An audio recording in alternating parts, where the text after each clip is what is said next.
أصحابك يا سيدي يا حبيب الله والصلاة والسلام عليك يا سيدي يا رحمة للعالمين وعلى آلك وأصحابك يا سيدي يا شفيع المسلمين. اللہ تعالیٰ بے نیاز ہے، وہ میری چھوٹی شیرہ ہے، بہت زیادہ پیار فرماتی تھی، میں بھی اسے پیار فرماتا تھا. اس وقت میرے جذبات کی وجہ سے مجھ سے گفتگو نہیں ہو رہی تھی. میں نے کہا درود پاک پڑھو. چلو میں تو اس وجہ سے گفتگو نہیں پڑھ سکتا تھا، آپ نے بھی نہیں پڑھا تھا. اگر آپ پڑھ لیتے تو شاید یہ میں واقعات آپ کو نہ سناتا. آپ کے نہ پڑھنے کی وجہ سے اللہ یہ یاد ہے نا، اللہ تعالیٰ آپ تک یہ باتیں پہنچانا چاہتا تھا، اس لیے آپ اس طرف کام کچھ رہے. چلو وہاں رب کائنات جل وعلا قبول فرمائے میری اور آپ کی حاضری کو، اور اللہ رب العزت جل وعلا ان کو اپنے دربار مقدس میں عرف اور اعلیٰ مقام عطا فرمائے. یاد رکھیے نہ آپ کی تبدیلی کا حقیقت ہے کہ ہم نے مر جانا ہے. میرا اللہ فرماتا ہے وَلَوْ كُنْتُ فِي بُرُوجٍ مُشَيَّدَةٍ، موت نے تم کو تلاش کر لینا ہے، اور کتنے بھی مضبوط کر لو پھر نہ تم بند ہو جاؤ. اگر اس کائنات کے ہستی میں کسی کو ہمیشہ ہمیشہ کے لیے زندہ رہنا ہوتا اللہ کے بعد تو ذات میرے نبی کی ذات. اگر کسی کو ہمیشہ ہمیشہ باقی رہنا ہوتا، اور یہ بھی میں اچھا ہوں کہ موت میرے نبی کی خدمت میں حاضر ہوئی ہے، میرے نبی پر مسلط نہیں ہوئی. میں نے کیا کہا جی میرے نبی کی خدمت میں مسلط ہے. یہ میں نے کیوں کہا؟ آپ کی طرف سے کہوں گا تو مجھے گناہ گار ہوں. کسی کو اجازت نہیں ہے کہ اپنی طرف سے کوئی مسئلہ بیان کرے. میرے نبی فرماتے ہیں جس سے میری جان میں جھوٹ کی نسبت کی ہے وہ اپنا ٹھکانہ جہنم میں تلاش کرے، جنت اس کے لیے جگہ نہیں ہے. غلط مسئلہ بیان کرنا کوئی معمولی جرم نہیں ہے، بہت بڑا جرم ہے. دلیل کے پاس کیا ہے؟ میرا اللہ کیا فرماتا ہے الذی خلق الموت والحیات، سورہ تبارک الذی بیدہ الملک، سورۃ الملک میں اللہ کون ہے؟ الذی، وہ ذات بابرکات ہے، خلق الموت والحیات، جس نے پیدا کیا ہے موت کو اور پیدا کیا ہے زندگی کو. بات سمجھ آ رہی ہے؟ موت کو کیا کیا اللہ نے اور زندگی کو کیا کیا؟ پہلے موت کو پیدا کیے ہے، زندگی کو بعد میں پیدا کیا ہے. خلق الموت والحیات، اس نے پیدا کیا ہے موت کو اور پیدا کیا زندگی کو. یہ دونوں ہی مخلوق ہیں. الذی خلق الموت، وہ اللہ جس نے تخلیق کیا پیدا کیا موت کو اور زندگی کو. موت بھی مخلوق ہے اور زندگی بھی مخلوق ہے. میرے نبی فرماتے ہیں اللہ نے مجھے ساری مخلوق پر رسول بنا کے بھیجا ہے. بات کو سمجھیے کہ میں کر رہا ہوں. میرے نبی کیا فرماتے ہیں اللہ نے مجھے ساری مخلوق کا، موت کیا ہے؟ مخلوق ہے. زندگی کیا ہے؟ مخلوق ہے. پھر موت بھی میری نبی کی امتی ہے اور زندگی بھی میری نبی کی امتی ہے.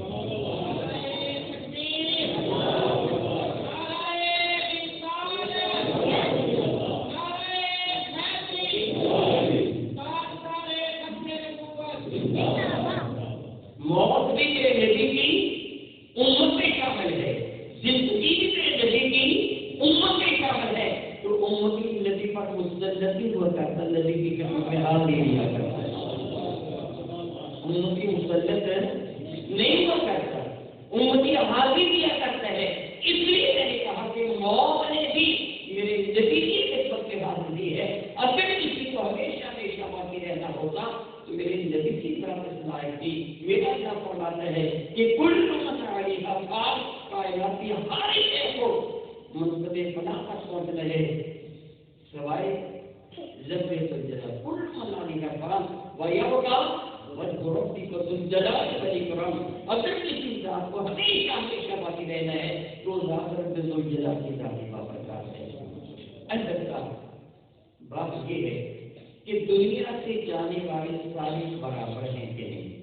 میں آپ کو بہت زیادہ وقت نہیں ہوگا، میرے پاس حضرت بھی کچھ اپنی اشارہ سے آگے سے نوازیں گے. جانے والا ہر کوئی برابر نہیں ہوا کرتا.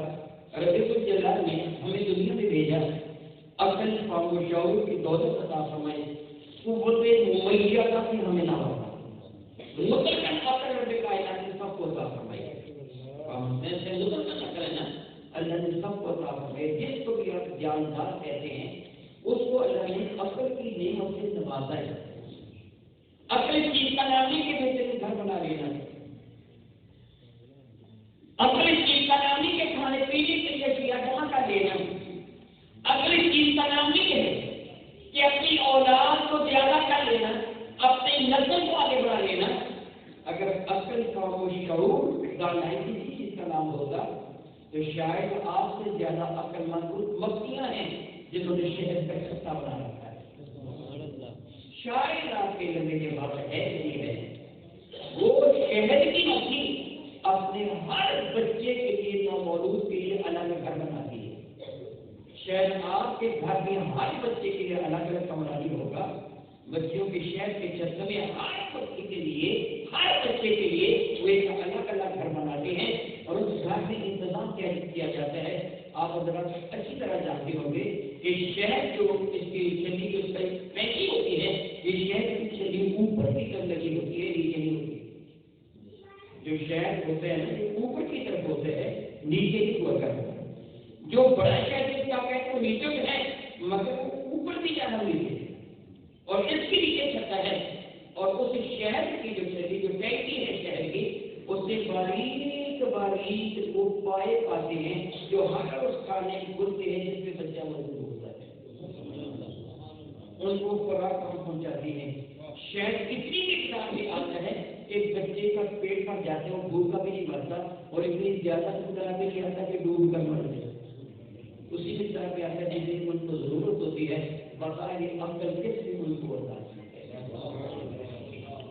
شاید تو اپنے علاقہ میں پانی کے پائپ کی نفاست کے ساتھ دکھا سکے جن کی نفاست کے ساتھ مقصد وہ پائے بنائے ہوئے ہوتے ہیں اور پھر آپ جانتے ہیں کہ سردی کے موسم میں شہر جم جاتا ہے اور گرمی کے موسم میں مزید پتلا ہو جاتا ہے مگر اس کو میل کے ڈھکنے کے لیے ہمارا مدد کے لیے نظر انداز سے وہ ڈھکنا بنائے رکھتی ہیں نہ شہر کو جب ملے گی نہ ہم سے زیادہ پتلا ملے گی بتانا یہ کس نے بتا بیا جس کو پنجابی میں بجڑا کہتے ہیں اس کا گھر تو آپ نے دیکھا ہوگا گاؤں میں رہتے ہیں سچ سمجھیے کہ انسان نے کپڑا بننے کا جو فن ہے اسی سے سیکھا ہے تجھے اپنے کائنات کے ہاتھ عطا فرمائے ہیں تو اپنے ہاتھوں سے بہت قریب کر سکتا جس طرح وہ ماں اپنے جوش کے سب کو ان کے بنا دیتا ہے ایسے کرتے کہ نہیں پتہ چلا کہ گھروں کا بنانا تو پھر مدینے کے بہترین محل بنا لے تو پھر من کہتے ہیں دشمن سے بچنا اپنی حفاظت کرنا یہ تو تعلق نہیں ہے چوہے کو پتہ ہے کہ نہیں میری دشمن ہے کہ نہیں پتہ ہے کہ نہیں اور بلی کو پتہ ہے کہ چوہا میری خوراک ہے بتائیے تو نے تو تجربہ کیا تیرا ہاتھ جلا آگ سے تو کیسا کہ آگ ہاتھ جلا دیتی تجربے سے ثابت ہے چوہے نے بھی تجربہ کیا بتائیے نا اگر وہ تجربہ کرتا تو دنیا میں موجود نہ ہوتا پتا پھر اس کو کس نے بتا دیا کہ میری دشمن ہے بلی کو کس نے بتا دیا کہ وہ ہماری خوراک ہے دل نے کچھ شیر کو کس نے بتایا کہ میری خوراک گوشت ہے اور بکری کے کان میں کس نے پھونک مار دی کہ تو گوشت نہیں کھائے یہ کس نے بتا دیا یعنی اپنی خوراک کا تعین کرنا کہ یہی عقل مندی کو تو مجھے جان کر دیا کرنا گرمی لگے تو سائے میں آ جاتے ہیں دھوپ لگے تو وہ سائے میں آ جائیں اور گرمی لگے تو گرمی بھی چلے جائیں کس نے اس کو سکھایا ہے کہ تو نے اپنی حفاظت یوں کرنی ہے اگر گرمی بچی سے سردی سے بچنے کا نام ہی دانائی ہے تو پھر تو جانور تو سے زیادہ دانا ہے سلسلہ توالد و تناسل کو آگے بڑھانا اپنی نسل کو آگے بڑھانا جانوروں کی تربیت کس نے کی ہے ان کو پتہ نہیں کہ ہم اپنی نسل کو ایسے آگے بڑھائیں گے اگر یہی اعمال عقل مندی اور دانائی ہے تو پھر تجھ میں اور جانور میں فرق کیا ہے کبھی تنہائی میں بیٹھ کے اور کیا کہ پھر مجھ میں اور جانور میں فرق کیا ہے پھر مجھ کو کیوں اللہ رب العزت نے شفر مخلوقات قرار دیا ہے لقد کرمنا بنی آدم کا تاج سے سر پر سجا کے رکھ دیا ایسے کیوں کیا ہے رب کائنات نے جب جانور بھی وہی کچھ کرتا ہے جو تو کرتا ہے پھر تو عقل مند کہاں کا بنا یاد رکھیے وہ قوت ممیزہ ہے جس سے رب کائنات نے انسان کو دوسرے جانوروں سے متمیز فرما دیا. میں اس کی چھوٹی سی مثال دوں گا تاکہ آپ کا زیادہ وقت بھی صرف نہ ہو، میں اپنے اصل موضوع کی جانب آ سکوں. آپ بازار میں جاتے ہیں، قوت ممیزہ کسی شے کو ڈفرنس کرنے کی، کسی شے کو تمیز کرنے کی، جدا جدا کرنے کی، الگ الگ کرنے کی وہ قوت ممیزہ کہلواتی ہے. آپ جاتے ہیں بازار میں سبزی خریدنے کے لیے، پھل خریدنے کے لیے، تو آپ اپنی جیب اور اس سبزی کا موازنہ کرتے ہیں، کمپیریزن کرتے ہیں، دیکھتے ہیں کہ میری جیب کی قیمت زیادہ قیمتی ہے، میری جیب کے پیسے یا یہ سبزی یا پھل زیادہ قیمتی ہے. اگر پھل اعلیٰ ہوتے ہیں، آپ کے پاس پیسے جو ہیں، اس کے مقابلہ میں آپ کہتے ہیں چیز سستی ہے. لیکن اگر آپ کے پیسے قیمتی ہیں، وہ چیز ہلکی ہے، تو آپ کیا کہتے ہیں؟ چیز مہنگی ہے. میری بات سمجھ رہے ہیں نا؟ پھر جب آپ خریدنا چاہتے ہیں تو ایک ایک پھل کو اٹھا کے گھما پھرا کے دیکھتے ہیں یہ میرے لائق ہے بھی کہ نہیں. ایسے ہے نا، جو میں نے قیمت اس کی ادا کرنی ہے یہ اس قیمت کے لائق ہے بھی کہ نہیں. اگر وہ خراب ہے تو پھینک دیتے ہیں. میں آپ سے سوال کرتا ہوں، اگر کوئی گائے، کوئی بیل، کوئی بکری کسی ریڑھی پہ حملہ کرے، وہ بھی چن چن کے کھاتی ہے؟ بتائے نا، اس کے پاس وہ قوت ممیزہ ہے نہیں ہے. ہماری خواتین گھر میں صاف پکانے کے لیے جب کھیت میں داخل ہوتی ہیں تو ایک ایک پودا جس کو گلگل کہتے ہیں وہ جانچ پرکھ کر توڑتی ہیں. کیا گائے بھی ایسے کرتی ہیں؟ یعنی اللہ نے اس کو قوت ممیزہ کی دولت عطا نہیں کی. تیرے لیے اچھا کیا ہے، تیرے لیے برا کیا ہے، اعلیٰ کیا ہے، ادنا کیا ہے، یہ ہے قوت ممیزہ. یہ جانوروں کے پاس نہیں، یہ تیرے پاس ہے. اب تو نے دیکھنا ہے کہ جو قدم میں اٹھا رہا ہوں یہ اچھا قدم ہے کہ برا قدم. یہ ہے تیری انسانیت کہ تو کوئی بھی قدم اٹھانے سے پہلے یہ دیکھے گا جو قدم میں اٹھا رہا ہوں یہ مجھے نفع دے گا یا نقصان دے گا. جانور نہیں جانتا کہ جو قدم میں اٹھا رہا ہوں یہ مجھے نفع دے گا کہ نقصان دے گا. تو جانتا ہے کہ تیرے مستقبل کے لیے کیا چیز اعلیٰ ہے، تیری آنے والی کل کے لیے کیا چیز اعلیٰ ہے. تو جب اپنے گھر سے چلا، موٹر سائیکل پہ چلا، گاڑی پہ چلا، تو تو نے دیکھا پیٹرول اتنا ہے کہ میں وہاں تک پہنچ سکوں. جانور کو نہیں پتا، کہ تجھے پتا ہے تیرے مستقبل کے لیے. اگر تو انسان ہے پھر تجھے اپنے مستقبل کی بھی خبر رکھنا ہوگی. پھر اللہ نے احسان فرمایا کہ آپ کو محض قوت ممیزہ نہیں دی، عقل ممیزہ نہیں دی، بلکہ عقل سلیم کی دولت بھی عطا کر. کیا کی؟ عقل سلیم کی دولت. یہ تیسرا سٹیپ ہے اور سب سے اعلیٰ ہے. کافر کو میرے اللہ نے عقل سلیم کی دولت سے نہیں نوازا. میں زیادہ تفصیل میں نہیں جاؤں گا. بحمد اللہ تعالیٰ ثم الحمد للہ تعالیٰ میں وہاں اپنے ادارے میں 40 روزہ تعلیم القرآن کورس جو کرواتا ہوں اس میں ادیان عالم کے موضوع پہ ایک پورا چیپٹر ہے میں کتابت کرتا ہوں اور بتاتا ہوں کہ اسلام کس اعتبار سے باقی مذاہب سے اعلیٰ ہے. اس سے میں ایک چھوٹی سی مثال لے کے سمجھاتا ہوں. آپ کا ہمسایہ ملک انڈیا، وہ گائے کی پرستش کرتے ہیں کہ نہیں؟ جی، گائے کو وہ پوجتے ہیں، رب سمجھ کے پوجتے ہیں. دنیاوی اعتبار سے جس کو دنیا والے عقل کہتے ہیں وہ کمپیوٹر سائنس میں اور بعض دیگر چیزوں میں ہم سے کہیں زیادہ آگے ہیں. ایسے ہیں کہ نہیں؟ بھی ہے نا؟ بھی مانتے ہو کہ نہیں؟ وہ کس بنا پہ کرتے ہیں؟ عقل کی بنا پہ. عقل ان کے پاس ہے مگر عقل سلیم نہیں ہے. عقل تو ہے مگر عقل، جس طرح جانوروں میں عقل ہے مگر عقل ممیزہ نہیں ہے. ان میں عقل تو ہے، ممیزہ عقل ہے، لیکن عقل سلیم نہیں ہے. شاید آپ میں سے کسی کو پتا ہو یا نہ ہو، ہندو گائے کے پچھلے حصے کی پوجا کرتا ہے، اگلے حصے کی پوجا نہیں کرتا. شاید آپ کے علم میں ہے کہ نہیں. میرے پاس ہندوؤں کی اصل کتابیں موجود ہیں، میں نے سندھ سے منگوائی ہیں، میرے پاس موجود ہیں. ہندو گائے کے کس حصے کی پوجا کرتے ہیں؟ پچھلے حصے کی، اور اگلے حصے کی پوجا نہیں کرتا. وہ کیوں نہیں کرتا؟ یہ ایک طویل واقعہ ہے، میں وہ ابھی عرض نہیں کروں گا. یہی سبب ہے کہ ہندو گائے کے پیشاب کو بھی شفا والا مانتا ہے، ہندو گائے کے گوبر کو بھی پاک کرنے والا مانتا ہے. وہ گائے کے منہ کی پوجا نہیں کرتا، اس کے پچھلے حصے کی پوجا کرتا ہے. بتائیے جب وہ گائے مر جاتی ہے اس کے جسم میں کیڑے پڑتے ہیں کہ نہیں؟ بتا دیجئے۔ اس کو ہندو اپنے ہاتھوں سے گھڑا کھود کر دفن کرتا ہے کہ نہیں؟ پھر اس نے کس کو دفن کر دیا جی؟ اپنے رب کو دفن کر دیا۔ کیڑے کس پہ پڑ گئے؟ اس کے رب میں۔ اگر عقل سلیم ہوتی تو کبھی اسے رب نہ مانتا۔ اگر عقل سلیم ہوتی تو کبھی اسے رب نہ مانتا۔ چونکہ اس کے پاس عقل سلیم نہیں ہے، اس لیے اپنے رب نے کیڑے تو برداشت کر لیے، اس کو مٹی میں تو دفن کر دیا، مگر پھر بھی رب مان رہا ہے۔ اسی طرح میں انڈیا میں بھی گیا ہوں الحمدللہ تعالیٰ تبلیغ کے لیے، میں چائنا میں بھی گیا ہوں۔ انڈیا میں بھی بت میں نے دیکھا، چائنا میں بھی جا بجا دکانوں پر بدھ کے بت بنے پڑے ہیں۔ کوئی چھوٹا ہے کوئی بڑا ہے، اس کے سامنے وہ اپنے سکہ یانگ وغیرہ اس کے سامنے رکھتے چلے جاتے ہیں۔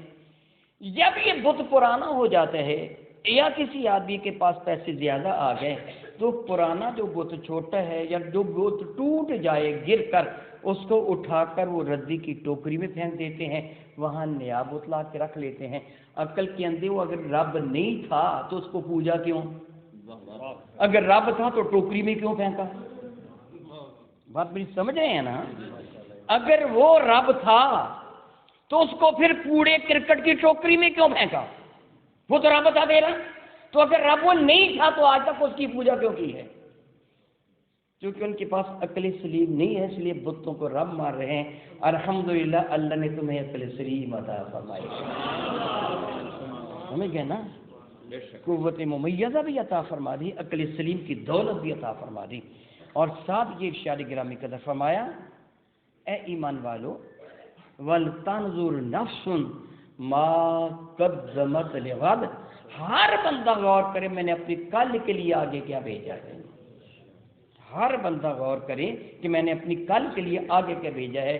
میں ایک اعلیٰ سفر کا ذکر کرتا ہوں، آپ کا ارادہ بنا، رب کائنات نے توفیق و ہمت عطا فرمائی، آپ نے عمرے کا ارادہ کر لیا، آپ کا پروگرام تھا 15 دن کے لیے، 22 دن کے لیے عمرہ کے لیے جانے کا، 1 ماہ کی خاطر عمرہ کے لیے جانے کا، تو آپ اپنے اہل خانہ کو کہتے ہیں میرے اتنے سوٹ اٹیچی کیس میں، بریف کیس میں، میرے باکس میں رکھ دیجئے، اتنے دن تک میں نے وہاں رہنا ہے، اتنے سوٹ رکھوں گا، میں بیمار ہوں فلاں دوائی بھی رکھ دو، میری جیب میں اتنے ریال ہونے چاہیے، میں نے 15 دن وہاں رہنا ہے، 20 دن وہاں رہنا ہے، اتنے میرے پاس وہ اخراجات کے لیے ریال ہونے چاہیے، ڈالرز ہونے چاہیے، روپے کیسے ہونے چاہیے، اتنی ادویات ہونی چاہیے۔ وہ کرتے ہو کہ نہیں کرتے؟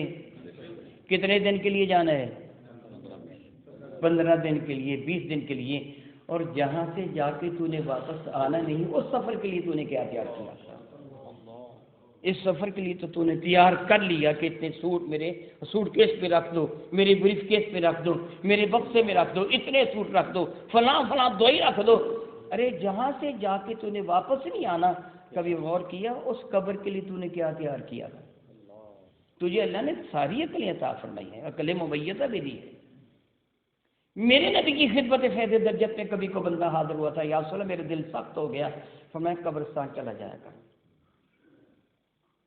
کنارے گلستان پہ کھڑے ہو کر شہر خاموشہ کی جانب ایک نگاہ دوڑا، ہر مٹی کی ڈھیری کے نیچے تیرے جیسے ایک انسان موجود ہے، وہاں جا کے غور کرنا۔ آج میں اپنے صاف ستھرے کپڑے مٹی سے آلودہ نہیں ہونے دیتا، کچن میں لتھڑنے نہیں دیتا، میں ننگے فرش پر نہیں بیٹھتا، میرے کپڑے میلے ہو جائیں گے، کچیلے ہو جائیں گے، میرے جسم پر مکھی بھی بیٹھ جائے میں اس کو اڑا دیتا ہوں، میں گرد و غبار اپنے چہرے پہ نہیں پڑنے دیتا، میں اپنے بالوں کو سنوار کے رکھتا ہوں، تیل لگا کے رکھتا ہوں، چہرے کو سجا کے رکھتا ہوں۔ یہ انسان جو مٹی کے نیچے دفن ہے یہ بھی تیری طرح کا نہیں تھا، اس کی بھی خواہشات وہی نہیں تھی۔ آج اگر بارش آ جائے، اس کی قبر میں پانی چلا جائے، وہ کیچڑ میں معاذ اللہ دفن ہو، تو بتا وہ قبر سے باہر نکل سکتا ہے؟ پھر تو بتا تو نے اپنی قبر کے لیے تیار کیا کر رکھا ہے؟ یاد رکھیے، اپنی قبر کے لیے راہیں میں اپنے لیے تیار کرتا ہوں اور آپ اپنے لیے تیار کرتے ہیں۔ آپ کیسا بننا چاہتے ہیں اور کیسا بننا نہیں چاہتے؟ علامہ سیوطی رحمۃ اللہ تعالی شرح الصدور فی احوال تذکرۃ الموتى بالقبور میں ایک طویل حدیث کا نقل فرماتے ہیں، میں اس کا خلاصہ آپ کو عرض کرتا ہوں۔ سیدنا عثمان غنی رضی اللہ تعالیٰ عنہ راوی فرماتے ہیں کہ بقیع شیفا کا ماحول تھا، ایک صحابی کی قبر انور تیار کی گئی تھی اور تیار کی جا رہی تھی، ابھی مکمل تیار نہ ہوئی تھی، تو میرے کریم آقا تاجدار بجم شفیع معظم رحمت عالم صلی اللہ علیہ وسلم صحابہ کے جلوہ میں قبرستان شیفا کے اندر تشریف فرماتے ہیں، جنت البقیع شیفا کے اندر جلوہ فرماتے ہیں، اور حضرت سیدنا عثمان غنی فرماتے ہیں رسول رحمت کے دست مقدس میں ایک چھوٹی سی لکڑی تھی اور میرے نبی زمین پر چھوٹے چھوٹے خط سے لگا رہے تھے۔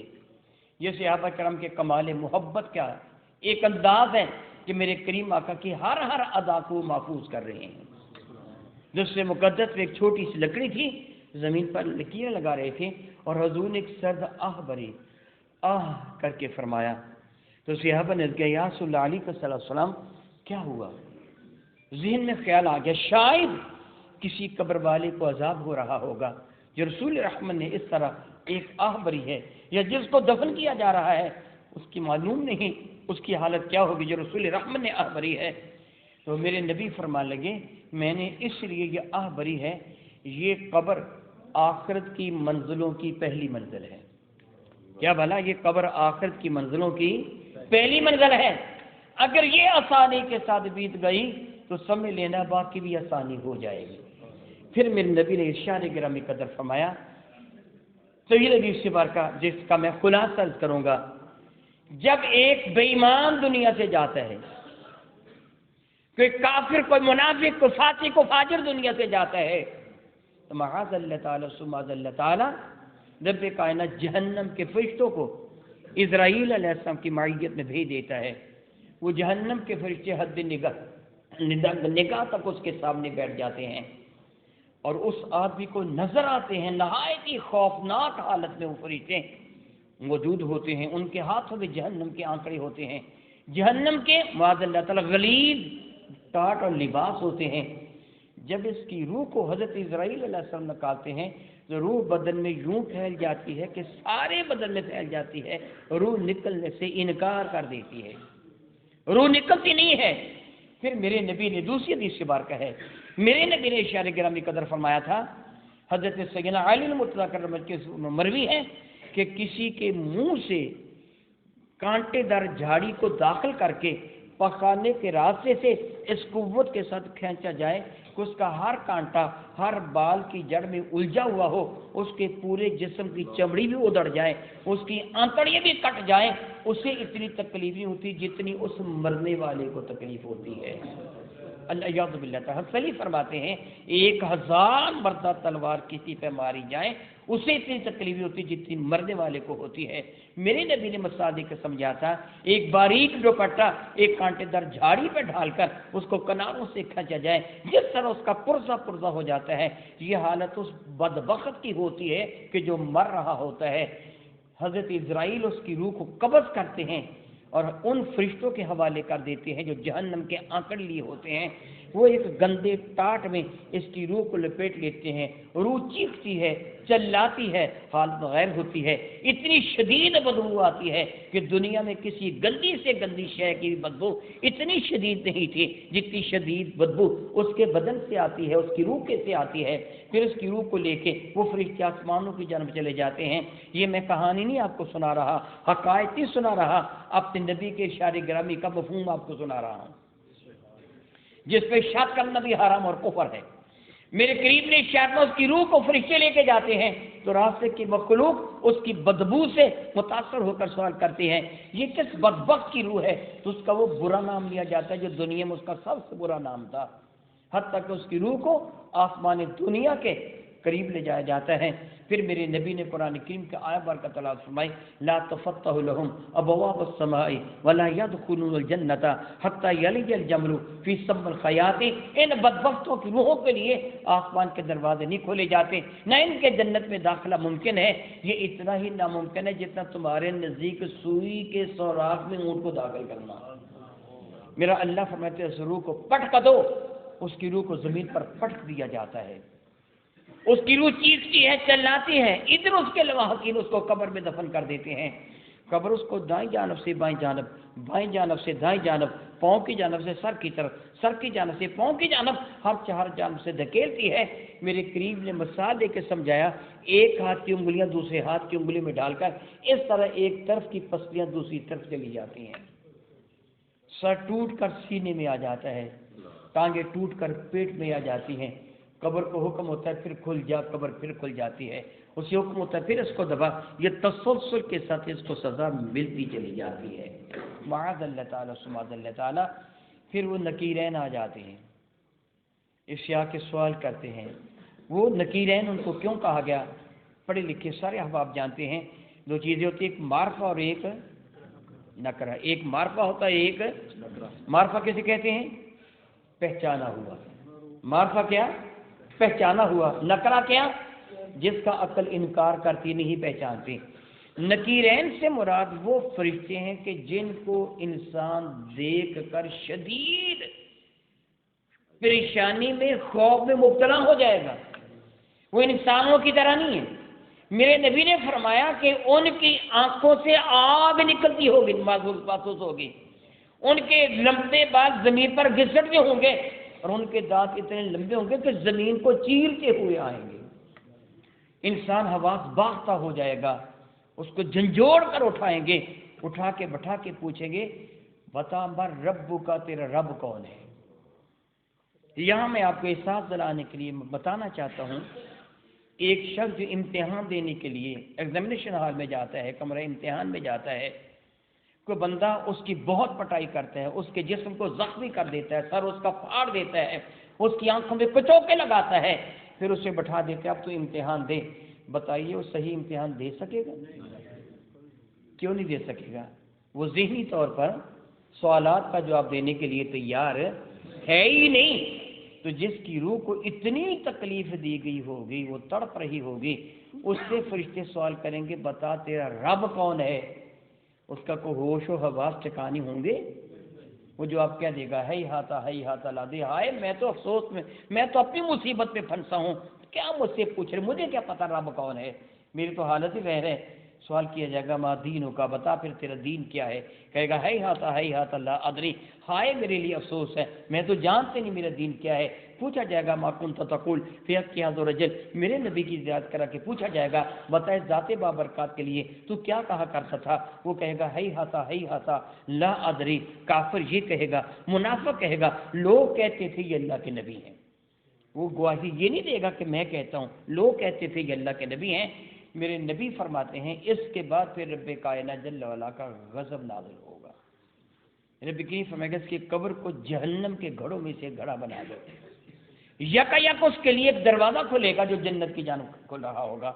وہ ایک نگاہ جنت کو دیکھے گا، اس کے حسن و رعنائی کو دیکھے گا، اس کی نعمتوں کو دیکھے گا، یک دروازہ بند کر کے پھر اس کی قبر کو جہنم کا گھڑا بنا کے کہا جائے گا اگر تو نے صحیح کام کیا ہوتا تو تیرے لیے وہ جنت ہے، لیکن اب نہیں، اب اس کی قبر کو جہنم کا گھڑا بنا دیا گیا۔ میں نے اختصار کے ساتھ یہ سب کچھ عرض کیا ہے۔ ادھر جو نیکوکار ہے وہ دنیا سے جاتا ہے تو اسرائیل اس کے پاس تشریف لاتے ہیں اور ان کے ساتھ جنت کے پھولوں کے گلدستے لیے جنت کے فرشتے بھی موجود ہوتے ہیں۔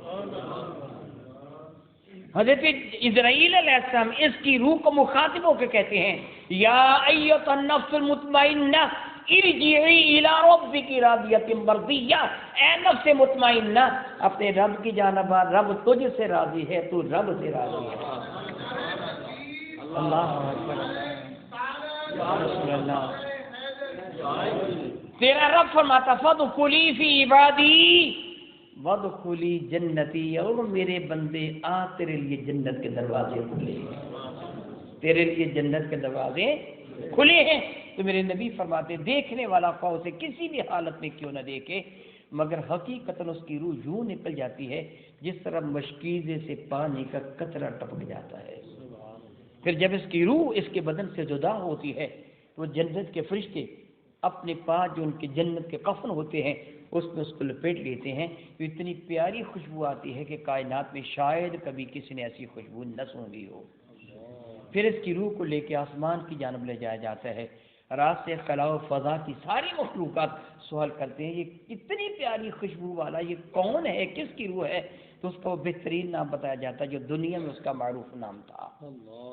پھر رب کائنات جل وعلا ارشاد فرماتا ہے میرے بندے کو قبر کی جانب لے جاؤ۔ ادھر حام عالم کیا ہوتا ہے، اللہ اکبر۔ علامہ سیوطی نقل فرماتے ہیں اس کی چار پائی سے لے کے اس کی قبر تک، جہاں اس کو غسل دیا گیا تھا چار پائی پڑی تھی، اس کی چار پائی سے لے کے قبر تک دونوں جانب جنت کے فرشتے اپنے ہاتھوں میں پھولوں کے گلدستے لے کے کھڑے ہو جاتے ہیں۔ درمیان میں اس کی چار پائی جا رہی ہوتی ہے، جنازہ جا رہا ہوتا ہے، اور رب کائنات کی رحمت بارش کی طرح اس کے اوپر برستی ہے، یہاں تک اس کو قبر میں لٹا دیا جاتا ہے۔ اور قبر عرض کرتی ہے کہ تو نے میرے بدن پر، میرے اوپر اللہ رب العزت جل وعلا کو راضی کیا، آج تو میرے پیٹ میں آ گیا ہے، میں تیرے ساتھ وہ سلوک کروں گی کہ تو راضی ہو جائے گا۔ میرے نبی فرماتے پھر قبر اس کو بھی دباتی ہے۔ کیا بلا میں نے کہا قبر اس کو بھی، مگر اس طرح دباتی جس طرح ماں اپنے لختے جگر کو دباتی ہے، اپنے محبوب بیٹے کو دباتی ہے۔ پھر اس کے پاس نکیرین آ جاتے ہیں، پھر وہی سوال کیے جاتے ہیں جو کہ یہ حشاش بشاش ہے، یثبت اللہ الذین آمنوا بالقول الثابت، اس کو میرا اللہ ثابت قدم رکھتا ہے، میرا اللہ اس کو سکھاتا ہے۔ پوچھا جاتا ہے کہ من ربو کا، تیرا رب کون ہے؟ حشاش بشاش ہے، رب سکھا رہا ہے، یہ کہہ دیتا ہے ربی اللہ، میرا رب اللہ ہے۔ پھر سوال کیا جاتا ہے کہ ما دینو کا، تیرا دین کیا ہے؟ یہ کہتا ہے دین الاسلام، میرا دین اسلام ہے۔ پوچھا جاتا ہے ما کنت تقول فی حق ھذا الرجل، ان کے بارے میں تو کیا کہتا ہے؟ وہ تڑپ کے کہتا ہے وہ محمد رسول اللہ، یہ تو میرے کریم آ کر تشریف لے آئے۔ خوب کس نے کہا کہ قبر میں سرکار آئیں تو میں قدموں پہ پھروں، گر فرشتے مجھ کو اٹھائیں تو میں ان سے یوں کہوں ان کے پائے ناز سے اب اے فرشتوں کیوں اٹھوں، مر کے پہنچا ہوں یہاں اس دل ربا کے بعد۔ میں نے تو قبر میں مرنے کو پسند اس لیے کیا تھا کہ میرے نبی کی زیارت ہوگی، وہ پہچان لے گا۔ پھر میرا اللہ کیا فرمائے گا، یہ میرا بندہ ہے، یہ میرا محبوب بندہ ہے، اس کے لیے جنت کا بچھونا بچھا دو۔